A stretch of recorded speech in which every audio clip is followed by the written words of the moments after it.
Hello, welcome to Emotional Badass, where Moxie meets Mindful.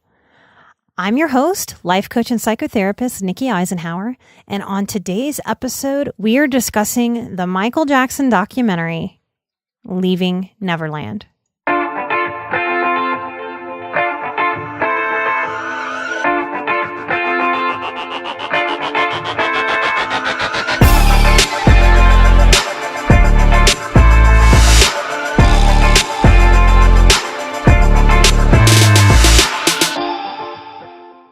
This career of mine has shown me things that I never intended to see or know.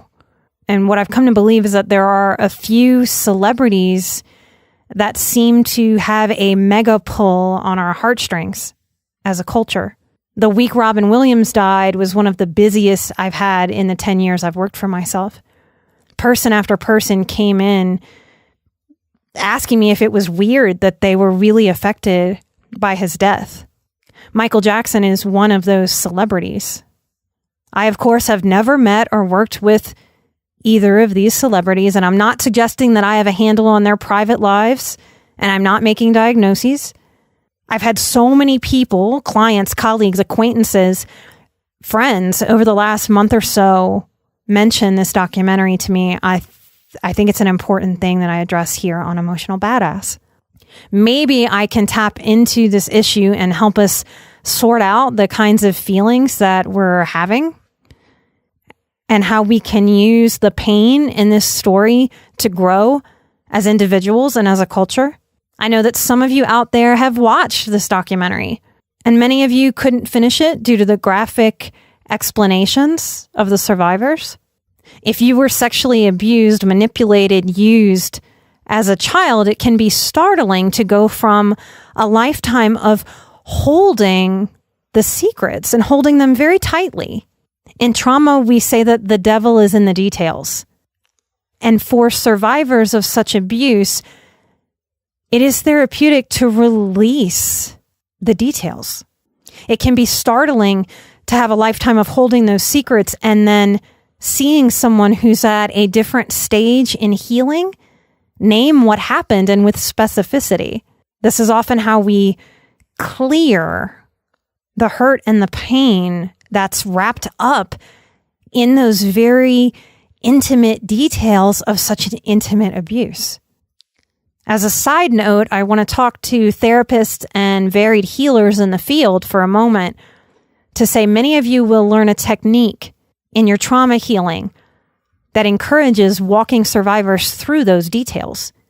Many a therapist tried to do that technique with me before they did the important work of building rapport with me, making sure I felt safe.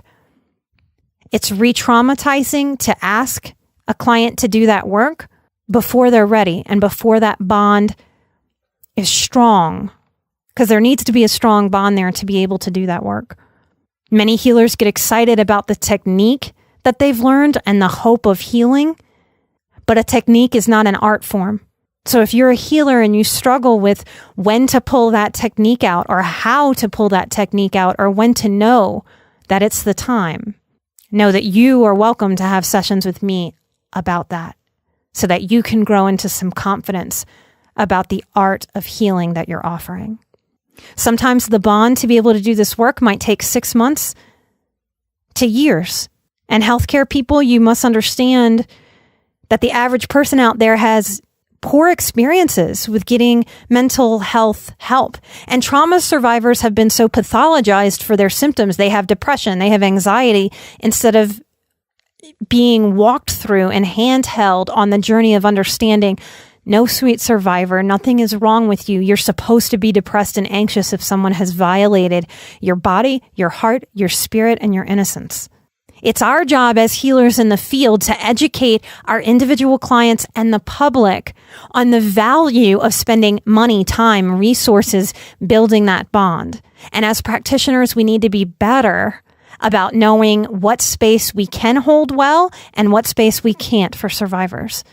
So healers, we've got to do our work too. As healers, just as clients have to do their work too, all of us are working in this healing field. And we're working at all times. There's never a time when we're done our work. And that's a good thing. That's not a bad thing. Just to be clear, I'm talking about this Michael Jackson documentary to shine light and understanding and help sort the messiness of this story, not to shame any of the people in the story, not the victims, not the perpetrators. And as always, I hope to share as a teaching tool and an offering my perspective through the lens of my personal experience and my professional training. There is an opportunity in the story of Michael Jackson and his survivors. Michael Jackson is a fantastic way for us to learn about the cycles of abuse. I'm grateful this documentary is part of the growing uncovering of sexual abuse in this country and in the world. For a very long time, I held out a lot of hope that Michael Jackson was innocent of sexual abuse charges. One of the layers for me is that he was my most vivid first crush as a very small girl. Thriller was released in 1982. When I was 4 or 5 in the 80s, I found that album and I would open it up. It extended, it opened up, it was big. The background was black. He's in the white suit with the baby tigers playing around him. And it may have been my first real big secret as a small child in my family, because I would have gotten into big trouble, if not an ass beating, for crushing on a black man in southern Louisiana. My biological father and mother were both violent and volatile, and this was many years before a sexual abuser was in my life. And I've often wondered if I could feel that similarity in Michael Jackson, and if I was drawn to him well before I was a sexual abuse survivor. As we as a country watched Michael age, I believe it became more apparent that we could see his inner child. We could see his woundedness from his violent father. Michael's sister, LaToya, wrote a memoir in 1992 accusing their father of sexual abuse of herself and another female sibling. Later, she recanted these claims. And what I can tell you from my career and my personal experience is that this is common to recant when abuse is real due to the emotional pressures and tremendous grief and the bonds that get severed by voicing this familial secret. I can tell you that this is common to recant because dropping the truth on any system that is layered in secrecy and abuse, that truth goes off like a bomb. Now, in my opinion, it's a good bomb. It's where something does need to blow up. The secret does need to blow up all of the structures in it that have allowed the abuse to happen. Often this is why a survivor will pull their story back, because the pressures of an entire system not supporting and shaming and scapegoating is tremendous on top of the task of healing from the emotional abuse, the grooming, and the bodily violation. Because Michael Jackson is dead, we can't ask him today in 2019.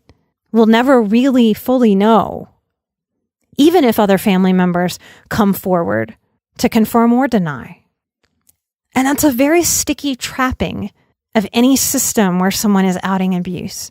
In those shadows is where a lot of abuse lies. It's where it can sit. There are reasons that this kind of abuse happens in whispers. It happens quietly. More often than not, it happens gently. So there aren't bruises. There aren't marks. There aren't scars. There's nothing for a child to show.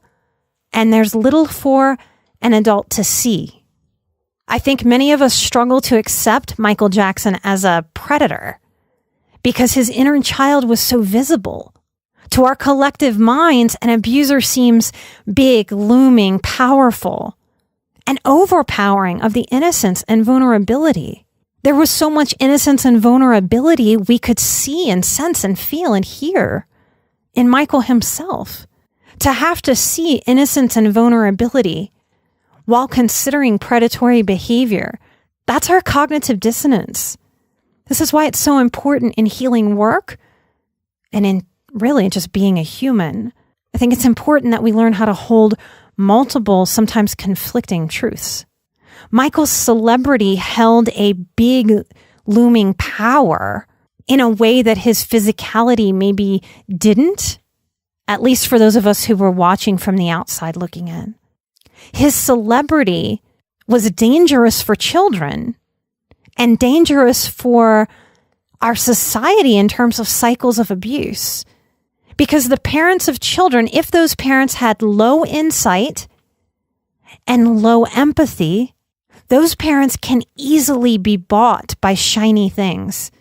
Because low insight, low empathy people who don't feel as deeply as the average highly sensitive person, they're more likely to be bought because there's more of a connection and maybe more of an excitement about stuff and status than protection, intuition, doing what one knows is right in their gut.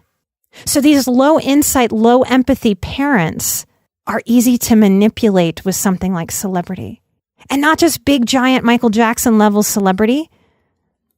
That happens at a lower level in terms of the pastor of a church or a beloved teacher or the way that a small child thinks that their parent is a superhero. So there's lots for us to learn from this tragic story. I know many reject the claims of these former little boys who are now adults because they didn't come forward when they were younger. And they even denounced the abuse claims to support Michael Jackson in court. Interestingly to me and my process, the Michael Jackson issues played out on television in the 90s. This is when I was a teenager. So I have vivid memories of news stories and Michael Jackson addressing the news in that red shirt, while my own sexual abuser was making comments about the Michael Jackson case. Comments and jokes and jabs. So that's just another interesting layer for me personally. And I wonder out there in the world, how many people like me have been dealing with their own abuse for many, many years while observing what's happened with this famous story. Now, we aren't islands in our own stories, and that's part of what makes talking about any sexual abuse in any system difficult. To be able to share my story, I have to also share some things about the other players in my story, and that can be tricky. So I try to do that with some grace. In my own story, I confronted my parents at the age of 23, and immediately my siblings were confronted. For 6 very long months of my life, my siblings asserted that they had never been touched, never been abused. Intuitively, I knew that they had, and something very divine helped me wait it out. I knew it would come out in a way that I can't really explain other than something divine was helping me know that, was steadying me. And after 6 months, one of my siblings broke down and admitted the abuse was extensive and that it had lasted an entire decade. It remains one of the greatest shocks of my life. It threw me into a tailspin because in that moment, I realized that I was the last kid abused due to being the eldest, and that he had started with the youngest in my family coming in as a stepfather and had worked his way up to abusing me. Now I know that that's common if an abuser enters a blended family. And it makes sense to me now that of course that abuser would go after the youngest, the most vulnerable, the most malleable, the easiest to manipulate. I believe my mother passively allowed us to be molested because the living situation worked for her, and he didn't pressure her to go to work and enabled her prescription drug abuse. While many mothers wouldn't sign a document giving their child to a pedophile, the space where mothers turn a convenient blind eye is immense. And in my opinion, it is passively criminal. And in our system, legally, in the way that things work, this is an allowable loophole that exists. Now, I mentioned my own story because it might be the number one thing I've been asked about this documentary is how could the mothers allow their children to get into bed with Michael Jackson?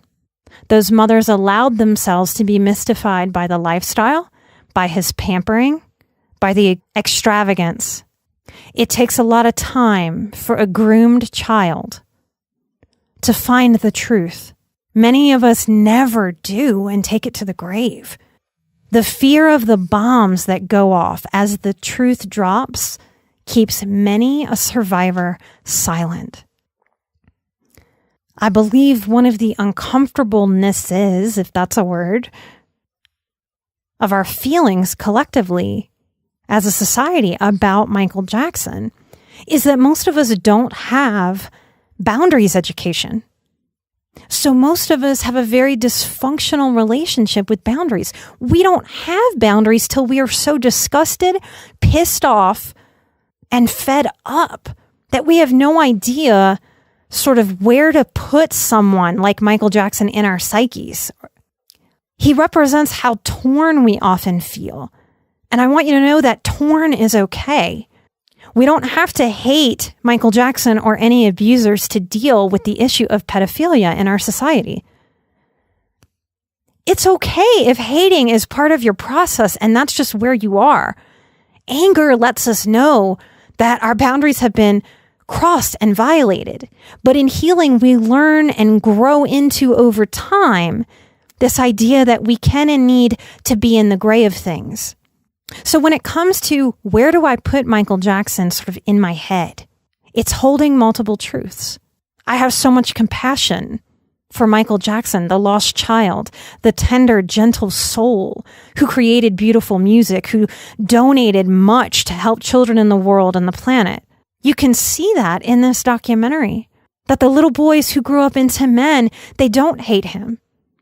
And that's very, very hard for a survivor to explain to other people, that they can be used and abused and have a lot of healing to do and also not hate their abuser.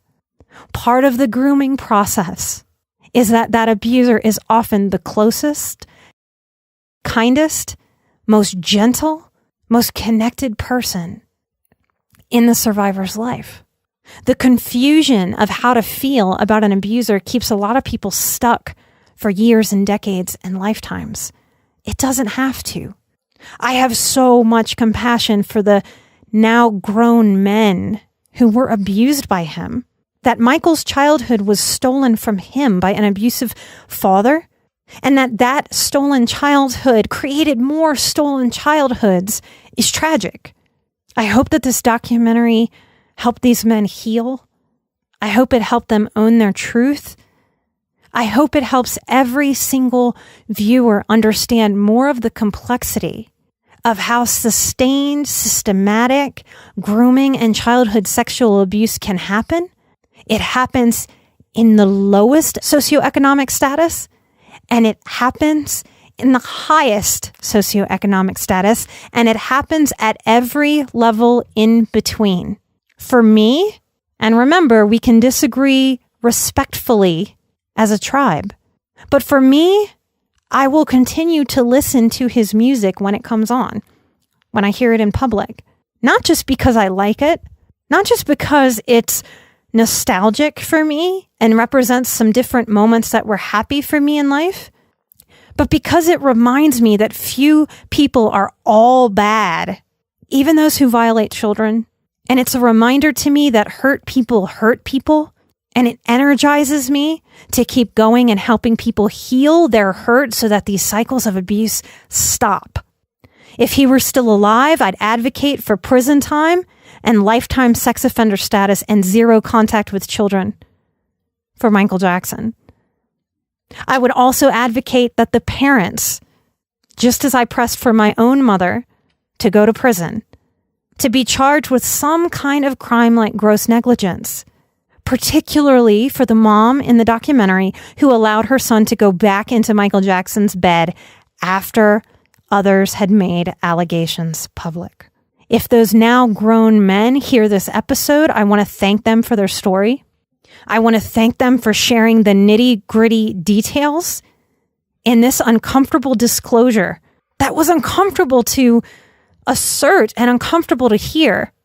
You gave so many permission to look under the heavy stones that we place over the most intimate abuse moments, desperately wanting them to get buried forever. When we bury our secrets with shame, we find ourselves in a necessary awakening where we realize that those buried abuses have grown into an intricate web of roots beneath the surface. Those dark, icky, secretive, sick roots start to strangle the life out of us. And it's only when we do the brave work to look under those stones, those rocks, and pull out that abuse from the roots do we start to get some freedom and some clarity. These men and these producers of this documentary, y'all bravely gave permission for so many to look under those heavy stones, to ask for help looking under those stones, and to excavate the truth, to clear out and ultimately, with work, experience a clearing necessary for wholeness. Earlier this year, I interviewed Lucy Witz about her documentary, about her abuser. And I want to offer an update now, days after we aired the episode with Lucy Witz from the documentary Dragon's Lair. Dragon was found guilty of 7 counts of rapes of children and 4 counts of human trafficking. He was remanded into custody and has received a collective sentence of 90 years in prison. He will actively sit in prison for 35 years. Those charges will run concurrently, which means he gets to serve the time for his crimes all at the same time instead of back to back to back to back. I am not a lawyer, but in this country, I don't believe Lucy's documentary would have been entered as evidence for children on trial. In Namibia, Africa, where these charges were taking place, Lucy's documentary was allowed into evidence for the young girls he was abusing. That's why Lucy made the documentary. We have officially entered the time of secret revealing. And I hope anyone who is listening to this episode excavates what needs excavating so that those dark, secret roots don't choke out life. I hope I was able to artfully go through my thoughts and feelings about this documentary to help bring some clarity. If there's any confusion, if there's anything that you want to ask of my personal story, of anything that I've said today, please know that my story is available to you as an open book. Come ask me any question. You can find me at patreon.com/emotionalbadass. You can choose the tier that has you participating in our live monthly Q&As. I'd love some questions about this and to help bring some clarity in any way that I can. To all of you who are doing your work to uncover your secrets and to clear your pain, keep going. It gets better. It really, really, really gets better. Thank you for listening. Thank you for sharing the show. Thank you for supporting the show. Thank you for giving me grace as I try to tackle really difficult topics. Keep taking care of yourselves and each other in this badass tribe. Light and love and strength to all of you. Until next time, I am an emotional badass. You are an emotional badass. And together, we are where Moxie meets mindful. Bye-bye.